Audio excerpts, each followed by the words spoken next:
Mother তেরেসার নাম শুনেছো? Mother Teresa কি করেছে জানো? আচ্ছা, মাদার তেরেসা উনি নোবেল পেয়েছিলেন। কেন পেয়েছিলেন? ওনার জন্ম ছিল ইউরোপে, উনি আমাদের ভারতবর্ষে এসেছিলেন। মানুষ তখন ম্যালেরিয়াতে আক্রান্ত হয়ে অনেক মানুষ মারা যেত।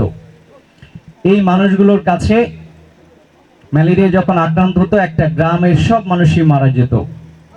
ডাক্তার কিংবা নার্স তখন অনেক অপ্রতুলতা ছিল।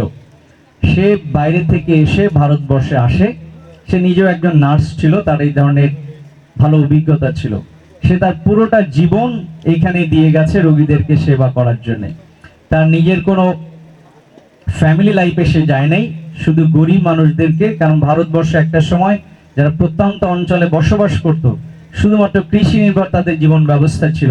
তো ওই সময়ে তাদের আর্থিক অবস্থা খারাপ থাকার কারণে অনেক মানুষ সুচিকিৎসার অভাবে, সচেতনতার অভাবে মানুষ মারা যেত গ্রামের পর গ্রাম।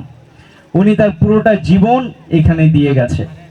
তো একজন মেয়ে হয়ে এত দূর থেকে এসে সে এই ভারতবর্ষের মানুষদেরকে সেবা করেছে।